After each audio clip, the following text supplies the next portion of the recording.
శ్రీ గురుభ్యో నమః. శ్రీమాత్రే నమః. మా భక్తి టీవీని ప్రోత్సహిస్తున్నటువంటి మా ప్రేక్షకులందరికీ ధన్యవాదాలు తెలియజేస్తూ 1 సెప్టెంబర్ నుంచి 7 సెప్టెంబర్ వరకు గల కాలానికి రాశి ఫలితాలు తెలియజెప్పుకుందాము. ముందుగా గ్రహస్థితులు. వృషభ రాశిలో గురుగారు, మిథునంలో కుజుడు, కర్కాటకంలో చంద్రబుధులు, సింహరాశిలో రవిగారు, అలాగే శుక్ర కేతువులు కన్యా రాశిలో, కుంభరాశిలో వక్రించిన శనిగారు, అలాగే రాహు వచ్చేసి మీనరాశిలో. ఇక వారాంతంలోకి వచ్చేటప్పటికి చంద్రుని యొక్క స్థితి తులారాశిలోకి వచ్చి ఉన్నది, బుధుని యొక్క స్థితి సింహరాశిలోకి వచ్చి ఉన్నది. ఈ 2 మార్పులే జరిగి ఉన్నాయి. అయితే గ్రహ సమ్మేళనాల యొక్క ముఖ్యాంశాలు ఏమిటి అని పరిశీలించినట్లయితే చంద్ర బుధుల యొక్క కలయిక. ఇక్కడ ఈ 2 కూడా పరస్పర వ్యతిరేకమైనటువంటి గ్రహాలు. మైథలాజికల్గా ఈ చంద్రబుధులు ఇద్దరు తండ్రి కొడుకులు అని చెప్తూ ఉంటారు. అలాగే చంద్రుడికి శత్రువులు లేరు, కానీ బుధుడికి చంద్రుడు శత్రువు. ఇక్కడ ఈ శత్రుత్వం అనేది మిత్రక్షేత్రంలో కాకుండా శత్రుక్షేత్రంలోనే జరుగుతూ ఉన్న కారణం చేత శత్రువుకే బలం ఎక్కువగా ఉంది, చంద్రుడికే బలం ఎక్కువగా ఉంది అని చెప్పి తెలియజెప్పడం జరుగుతోంది. అలాగే నీచలో ఉన్నటువంటి శుక్రుడు ప్లస్ కేతువు ప్రేమ వ్యవహారాల విషయంలో అత్యంత జాగరూకత వహించాలి అని చెప్పి తెలియచెప్పేటటువంటి గ్రహస్థితి. అలాగే వారాంతంలోకి వచ్చేటప్పటికి రవి బుధుల కలయిక బుధాదిత్య యోగంగా తెలియచెప్పడం జరుగుతోంది. సూర్య రాశిలో రవి బుధుల యొక్క కలయిక చాలా చాలా మంచిది, అద్భుతమైనటువంటి ఫలితాలు ఉంటాయి అని చెప్పి తెలియజేస్తూ ఉన్నాను. ఇక శనిగారి యొక్క దృష్టి మేషరాశి మీద పడుతూ ఉంది. అనారోగ్య సమస్యలు ఉండడానికి అవకాశం ఉంది. ఏ ఏ రాసుల వారికి ఉంటుందనేది రాసుల్లో చెప్పుకుందాము. అలాగే శనిగారి దృష్టి రవి గారి మీద ఉంది. ఇది కొంచెం రక్తానికి సంబంధించినటువంటి సమస్యలు ఉండడానికి అవకాశం ఉంది. అలాగే రాజకీయాలకు సంబంధించి కూడా కొన్ని ఇబ్బందులు కనబడుతూ ఉంటాయి. ఇక గురువు గారి యొక్క దృష్టి శుక్రకేతువుల మీద ఉంది. నీచలో ఉన్న శుక్రుని మీద అలాగే కేతువు మీద గురువుగారి యొక్క దృష్టి ఉండడం చాలా మంచిదే. అయినప్పటికీ ఇక్కడ ప్రేమ వ్యవహారాల విషయంలో అత్యంత జాగ్రత్తగా ఉండాలి అని మరొకసారి తెలియజెప్పేటటువంటి గ్రహస్థితి. ఆధ్యాత్మికంగా కాస్త ఆధ్యాత్మిక చింతన ఎక్కువగా ఉంటూ ముందంజలో ఉంటారు అని కూడా తెలియచెప్పచ్చు. నాస్తిక భావాలు తగ్గిపోయి ఆస్తిక భావాలు పెరగడానికి చాలా వరకు అవకాశం ఉన్నటువంటి గ్రహస్థితులు అన్నమాట. ఈ వారం విశేషమైన స్థితి ఏమిటి అంటే గ్రహాలు 1 2 3 4 5 6 7 గ్రహాలు వరస రాసుల్లో ఉన్నాయి. ఎప్పుడైతే గ్రహ మాలికా యోగం అని మనం చెప్పుకుంటూ ఉంటామో అది వరస రాసుల్లో గ్రహాలు ఉన్నప్పుడు ఏర్పడుతూ ఉంటుంది. వరసగా 4 గ్రహాలున్నా 5 గ్రహాలున్నా 6 గ్రహాలున్నా ఇది గ్రహమాలికా యోగం ఏర్పడుతుంది. అయితే దీనిలో కేతువు గారు కలవరు, రాహుకేతువులు కలవరు. ఈ వరుసలో రాహుకేతువులు ఉన్నా కూడా మనం లెక్కించాల్సిన పని లేదు. అయితే ఇక్కడ కేతువుని తీసేసినప్పటికీ కూడా 6 గ్రహాలు వరస రాసుల్లో ఉన్నాయి.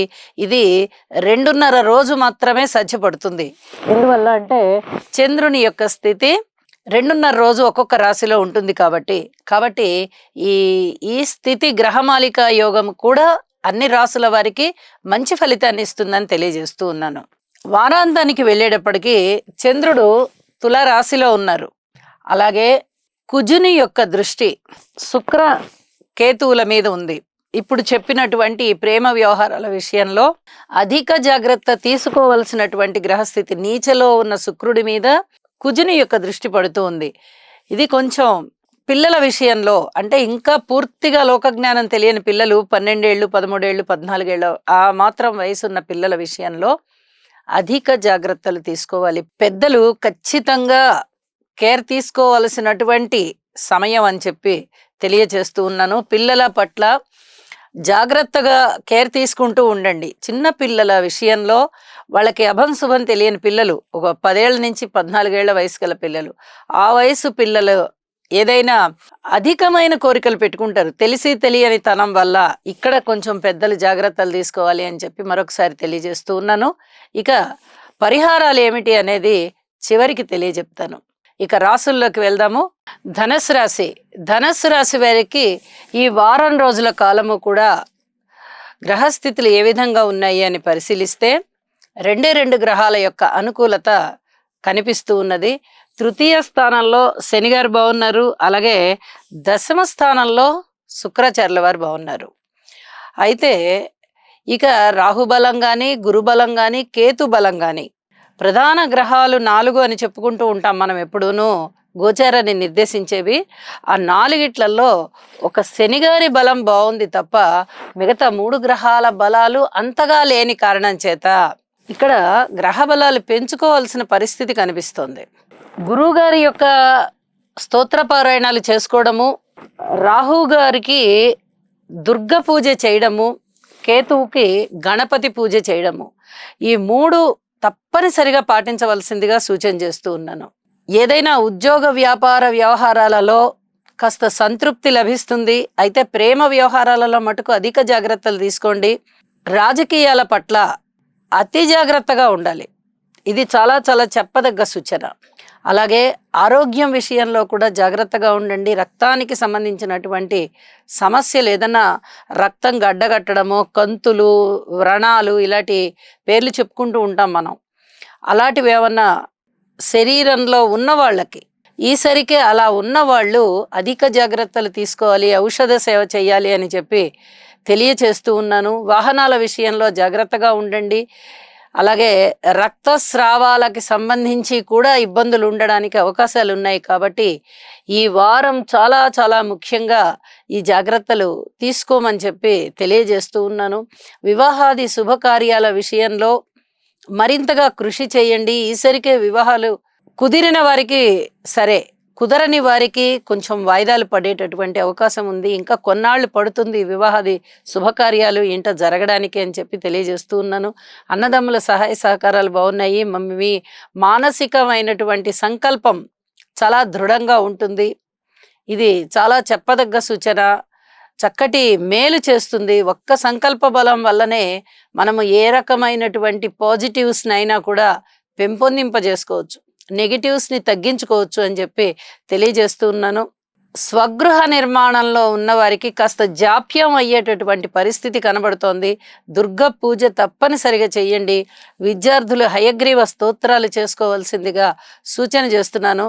ఈ స్థిర చిరాస్తుల వృద్ధి విషయంలో మటుకు చాలా జాగ్రత్తగా ఉండాలి. డాక్యుమెంట్స్ డబల్ రిజిస్ట్రేషన్ అయ్యాయా, లేకపోతే ఎవరన్నా స్థలాల పొలాలు ఆక్రమించుకున్నారా, ఇలాంటివన్నీ చాలా జాగ్రత్తగా చూసుకోవాల్సిన పరిస్థితి కనబడుతూ ఉంది. కొత్త వ్యాపారాలు ఎట్టి పరిస్థితుల్లో మొదలు పెట్టద్దు. కొత్త వ్యక్తులతో స్నేహం కూడా అంత మంచిది కాదు. అలాగే వివాహ జీవితంలో భాగస్వామితో మీరు కొంచెం ఓర్పుతో వ్యవహరించుకోవాల్సినటువంటి పరిస్థితి ఉంటుంది. దూరాభార ప్రయాణాలు చేయవలసి వస్తుంది. ఖర్చులు ఎక్కువగా కనబడుతున్నాయి. ఇత్యాది విషయాలన్నిట్లలోనూ కూడా జాగ్రత్తలు తీసుకోవాల్సిందిగా సూచన చేస్తూ ఉన్నాను. అలాగే వారాంతానికి వెళ్ళేటప్పటికీ 9వ స్థానంలో బుధాదిత్య యోగం జరుగుతూ ఉంది. ఇది చాలా అద్భుతమైన ఫలితాన్ని ఇస్తుంది. పితృవర్గ రీత్యా మీకు మేలు జరిగేటటువంటి పరిస్థితి కనిపిస్తూ ఉంది. లాభస్థానంలోకి చంద్రుడు వచ్చి ఉన్నారు.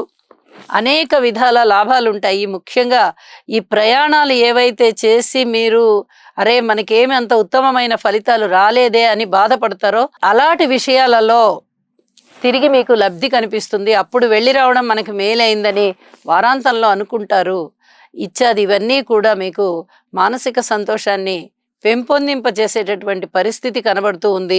అయితే నవగ్రహ స్తోత్ర పారాయణ తప్పనిసరిగా చేసుకోమని తెలియజేస్తున్నాను. కుటుంబంలో ఐకమత్యం చాలా బాగుంటుంది. మీ మాట తీరు చాలా బాగుంటుంది. అనేక విధాల మీ మాటతోనే మీరు అన్ని పనులు సెటరైట్ చేసుకోవడానికి ప్రయత్నం చేస్తారు. మాట విలువ చాలా బాగుంది అని చెప్పి తెలియచేస్తూ ఈ చెప్పిన పరిహారాలు తప్పనిసరిగా చేసుకోండి. మరింత మేలు జరుగుతుంది మీకు అని చెప్పి తెలియజేస్తూ నమస్కారం.